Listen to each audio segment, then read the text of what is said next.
At the ANU, where I was actually hoping to get a cup of delicious hot chicken noodle and coconut soup. Now, the bad news for me is that all the soup is gone. The good news for the students here is that it means that they have raised quite a lot of money this morning to help the victims of these devastating floods in Myanmar. I have with me Chit Win, who is a PhD scholar at the ANU. Chit, all the soup's gone. Oh, I'm sorry, you came a little late actually. We saw, I think, over 300 students this afternoon today.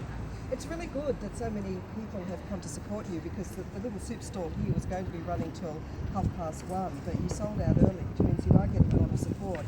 You began this fundraising a few days ago. Tell me how much you've raised already, Chip. Right, so we've done we've taken a number of approaches. The first one is, we are giving some kind of a academic seminar to give some kind of intellectual support to the flood. And the second is we try to raise the public awareness on the flood issues on Myanmar, because there are only a short footage in the international media about the Myanmar flood. And thirdly, we try to help by raising the fund. So the fundraising goes in a number of ways. The first is online through gofundme.com/ANUMSA, and the second one is we try to distribute, free of charge the chicken coconut noodle soup, and then let the students donate whatever they want to. And they've been very generous. Oh yes, of course they've been very generous. We try to show them the calamity of the seriousness of the flooding situation in Myanmar. So not only the students, the academic staffs are also coming down to the Union Court, and then they are supporting us through online funding and through cash in kind. Yes. And Alex, I'm looking at a stand of photos that the students have set up here, and some really quite photos showing devastating damage and unbelievably high floodwater. Jim, can you explain to me what we're looking at just here? So this is one of the worst flooded area, which is Sagaing in the north of Myanmar. So this is a very dry region. So what you can see is the entrance of this town called Calais. So this is before the flood. And so what we're looking at, Alex, is the entrance to the town. On either side of the road, these two huge maroon pillars and a big beam, and then an arch across the top, really beautifully decorated, absolutely gorgeous. But Chin, the water, it's not just slightly above the road, It's more than 2 meters. it's more than 2 meters. It's almost reaching the top of the arch. That's right. So this is when the flood worst hit Calais town. So this is what happened with the flood. So the whole town is just, inundated. Nearly 100 people have died as a result of the floodwaters and the landslides. Hundreds of thousands of people have been displaced, and as you say, whole villages washed away. There are about 30 or so students from Myanmar studying here at the ANU. How many of them have families, including yourself, in the flood-affected regions? Oh, I think, the 50% of the Myanmar is somehow in one way or another affected by the flood. So, and most of us living in Yangon and Mandalay and other cities, they are all, affected by the flood in one way or another.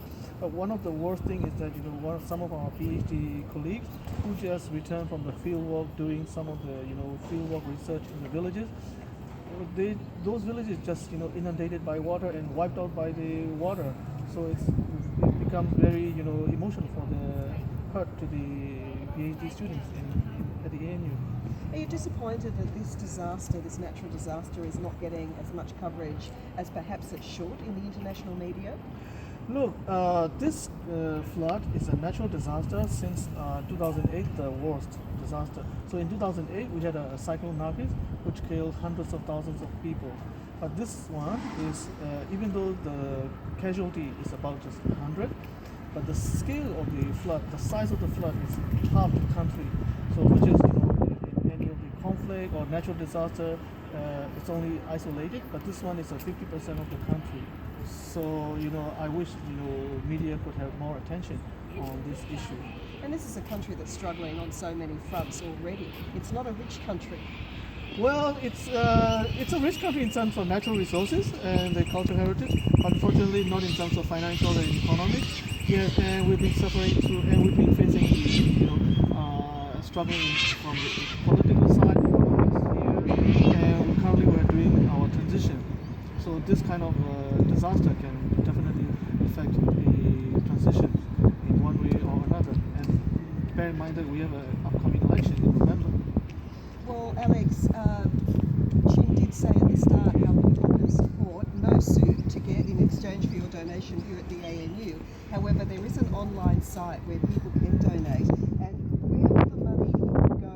The site is GoFundMe, all one word, .com/ANUMSA, which stands for the ANU Myanmar Students Association. How will this money be spent? Yeah, so all the proceeds will be divided into four. So there are four most affected regions in Myanmar, and we will allocate all these funds to those four regions. And since we are from the university, we hope to donate this money to the rehabilitation, rebuilding the schools, and also providing stationaries and for the students in those flood-affected areas. Because of course students, they wouldn't be able to study at the moment. They have nowhere to study, no place to study at all. Yeah, and as we know, education is the future on so many levels. Chin, thank you very much. I know that you're hoping to raise at least $10,000. What do you think the tally's up to at the moment? We've been doing this since last Sunday, and so far we have about almost $4,000. So I would say not bad, but we all need our support of these all the radio listeners for this cause. And Alex, this is up the money box here, and you can hear that there are some coins in this one. This other one, whoops, not quite as noisy, but there are a lot of notes in there. I've had a peek. So people have been very generous here. And as I say, if you do want to help the people of Myanmar get through this terrible situation with these horrible floods and landslides affecting most of the country, go to GoFundMe and search for the ANU Myanmar Students Association page. Thanks so much, Chin. And thank you 666 for all the support, and I hope we can meet our target of 10,000. Yeah, me too. Yeah, back to you, Alex.